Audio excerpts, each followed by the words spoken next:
మూడేళ్ల తర్వాత వైఎస్ షర్మిల నేడు తన సోదరుడు ఏపీ సీఎం జగన్ను కలిశారు. కుమారుడి వివాహానికి ఆహ్వానించేందుకు జగన్ నివాసానికి వెళ్లారు షర్మిల. తాడేపల్లి నివాసంలో సోదరుడు జగన్ను కలిసి తన కుమారుడు రాజారెడ్డి వివాహ ఆహ్వాన పత్రికను ఇచ్చారు. చాలా రోజుల తర్వాత కలవడంతో కుటుంబ సభ్యులందరూ సీఎం జగన్తో ఆప్యాయంగా మాట్లాడారు. అయితే షర్మిల కాంగ్రెస్లో చేరడం ఖాయమైన నేపథ్యంలో ఈ భేటీపై ఇరు తెలుగు రాష్ట్రాల్లో తీవ్ర ఉత్కంఠ నెలకొంది. జగన్, షర్మిల ఇద్దరూ రాజకీయాల గురించి ప్రత్యేకంగా గంటపాటు చర్చించారు. కాంగ్రెస్లో షర్మిల చేరడం మళ్లీ ఆలోచించాలని జగన్ అన్నట్లు తెలుస్తోంది. జగన్ షర్మిలను వైసీపీలోకి ఆహ్వానించినట్లు కూడా తెలుస్తోంది. ఇక ప్రియా అడ్లూరితో వివాహం గురించి కూడా జగన్ షర్మిలతో మాట్లాడారు. ఇక ఇదే విషయంపై తల్లిగా విజయమ్మ ఏం చేయబోతున్నారు అన్న ఉత్కంఠ కూడా పొలిటికల్ సర్కిల్స్తో పాటు వారి ఫ్యామిలీలోనూ నెలకొంది.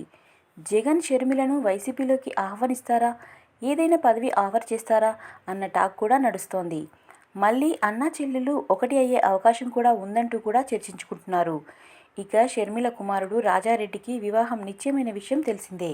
ఫిబ్రవరి 17వ తేదీన అట్లూరి ప్రియతో కుమారుడు వివాహం నిశ్చయించినట్లు షర్మిల స్వయంగా సోషల్ మీడియా ద్వారా ప్రకటించారు. ఈ నేపథ్యంలో జనవరి 18వ తేదీన వీరి నిశ్చితార్థ వేడుకను నిర్వహించనున్నట్లు వెల్లడించారు. షర్మిల జగన్ని కలవడం గురించి మీ అభిప్రాయాన్ని కామెంట్ చేయండి.